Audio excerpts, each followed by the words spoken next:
200 साल की अंग्रेज़ों की गुलामी के बाद भारत में बचा क्या था?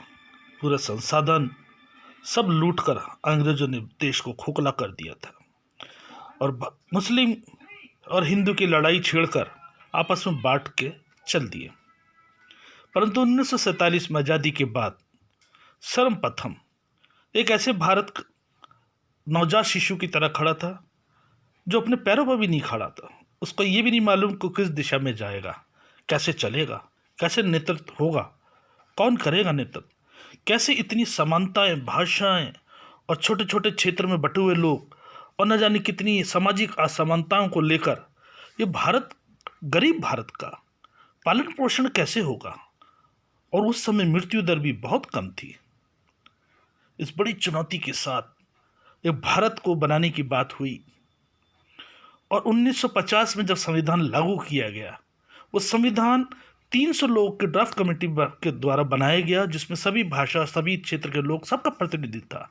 उनकी ज़रूरतों के हिसाब से उनकी जो भी कोशिश किया गया कि सबको अधिकार मिले और सबसे ज़्यादा अधिकार एक गरीब को उसके उत्थान के लिए ये संविधान के द्वारा ठहरा दिया गया था।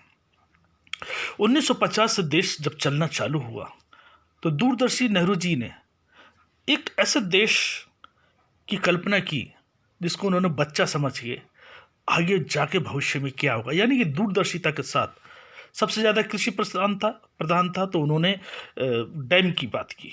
भागड़ नगर आज भी सिंचाई के लिए पानी कहाँ से होगा, एक दूर परमाणु का उन्होंने बाबा जी को बुला लिया विदेश से और परमाणु संयंत्र चालू करवाया। उन्होंने हर वो चीज़ की जो समाज की ज़रूरतें थी। और वहाँ से शुरू करने के बाद जब इंदिरा जी आई तो उनके कंधों पे भी इसी संविधान की धर्मनिरपेक्ष छवि को बनाए रखने का एक बाहरी दबाव था।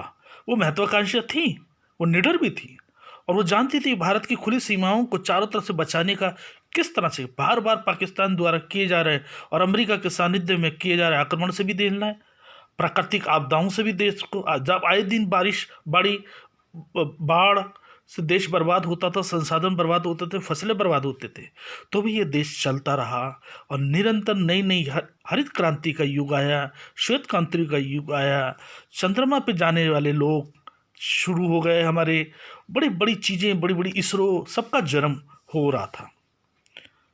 और इसी धर्मनिरपेक्षता की छवि के लिए इंदिरा जी ने अपने बलिदान दिया, रक्षक की तरह, संविधान के रक्षक की तरह उन्होंने भूमिका। उसके बाद एक नया फोकस, एक नई चुनौती के साथ 21वीं सदी की ओर लेकर जाने के लिए राजीव गांधी जी का नेतृत्व मिला। उन्होंने भी किसी भी तरह का कोई समझौता किसी भी आतंकवाद से, उग्रवाद से नहीं करने का निर्णय लिया और इसीलिए उनकी हत्या कर दी गई। केवल विचारों की नहीं मिलते थे, इस कारण से उनकी हत्या हुई, लेकिन उन्होंने भारत को आगे रखा, संविधान को आगे रखा और देश को विश्वास को बनाए रखे।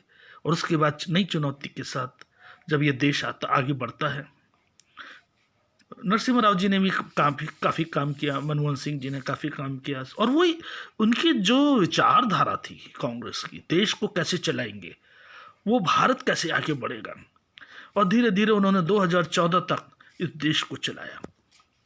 और इसमें बड़ी भूमिका के रूप में सोनिया गांधी जी का बड़ा योगदान था, जो कभी सामने नहीं रहती थी, कभी प्रधानमंत्री बनने की तमन्ना नहीं थी, साथ में पति को खोया, अपनी सास को खोया, अपना परिवार छोड़ के देश में आए तो भी लोगों ने उनको बहू मानने से इनकार कर दिया, परंतु वह निडरता के साथ अपने कर्तव्यों का पालन करती रही, भारतीयों के लिए लड़ती रही। अपने छोटे छोटे बच्चों को उन्होंने पाला, जिन्होंने अपने बाप के चीथड़ों को बिना था देखा था। वो निडरता, जिन्होंने अपने पिता की, अपनी दादी को देखा हो, वो क्या किसी से डरेंगे। इसलिए राहुल गांधी जी अपनी हर चीज़ में बोलते हैं, हर जगह बोलते हैं, मत डरो। डराने का काम चंद पूंजीपतियों के द्वारा हमेशा से कई राष्ट्र अध्यक्षों द्वारा किया जा रहा है और वो देश की संपत्ति को अपने कब्जे में रखे जनता को मूर्ख बनाते हैं। बस इतनी सी बात है। क्या मिलेगा 3500 किलोमीटर चलने के बाद? क्या जोड़ने जा रहे हैं? यही जो 1947 उसके बाद का जो बच्चा बड़ा हो रहा था, जो भारत बढ़ रहा था, उसको तोड़ने का काम किसने किया है आप जानते हैं। नफरत फैलाई गई, आपस में तोड़ा गया, देश के संसाधन बेच दिए गए और कहीं कोई सुनवाई नहीं। बड़ी बड़ी मुख्य मुख्य जगहों पर अपने लोगों को बैठा दिया गया, कहीं किसी की सुनवाई नहीं। महंगाई की बात कर लो, सरकार के कान बंद है। इनकम की बात कर लो, हर चीज पर टैक्स है, जीएसटी है, कोई अछूता नहीं है, सब इसके भागी बन रहे हैं। और हिंदुत्व की बात करने वाले लोगों, ये कान खोल के सुन लो, इस देश में 80% हिंदुओं को भी इसी महंगाई से, इसी बेरोजगारी से जूझना पड़ रहा है। तो फिर यह हिंदुत्व कहाँ रह जाता है? सीधी सीधी बात है, हम सब भारतीय थे और पूरे भारतीयों को इसका शिकार बनना पड़ रहा है।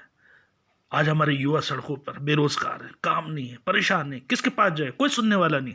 डंडे खाने के लिए तैयार रहो, अंदर कर दिए जाओगे, आवाज मत करो। मीडिया हमारे साथ नहीं है, देश की कोई आवाज नहीं है। तो ये देश जा कहाँ रहा है?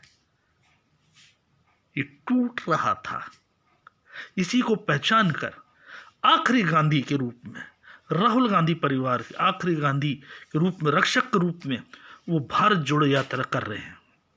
लोग उन पे हंसते थे, लेकिन वो चुपचाप चलते थे, वो अपने संस्कार नहीं भूले।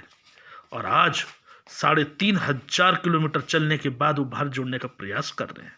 हम जानते हैं कन्याकुमारी से केरल, तमिलनाडु, कर्नाटक, आंध्र प्रदेश और उसके बाद तेलंगाना, उसके बाद महाराष्ट्र के बाद वो मध्य प्रदेश में आएंगे। मध्य प्रदेश के बाद वो राजस्थान में प्रवेश करेंगे। इतना दर्द किसके लिए? मेरे और आपके लिए, इस देश के लिए। ये देश टूटे ना, ये जुड़े, ये वापस अपनी स्थिति को प्राप्त करे। ये भारत देश है, ये कोई और राष्ट्र हो ही नहीं सकता। हमारी आपकी आत्मा, हमारे बच्चे इन शिक्षाओं से दूर हैं। उन बच्चों को घर में बैठ कर शिक्षा देना शुरू कीजिए। भारत क्या है, वो पुराने गानों को याद करिए, गंगा जमुना की संस्कृति को याद कीजिए। सवालों पर मत जाइए। सवाल हर इतिहास वालों ने, जिन्होंने मिटाने का काम किया, वो सवाल ही उठाते थे, वो सवाल पैदा करते थे, पूछो, और उसका फायदा उठा के ले जाते थे। आज देश टूट रहा है, इसको तो जोड़ना पड़ेगा। आइए भारत यात्रा पे निकले राहुल गांधी जी के साथ। नफरत छोड़ो, भारत जोड़ो अभियान में शामिल हों।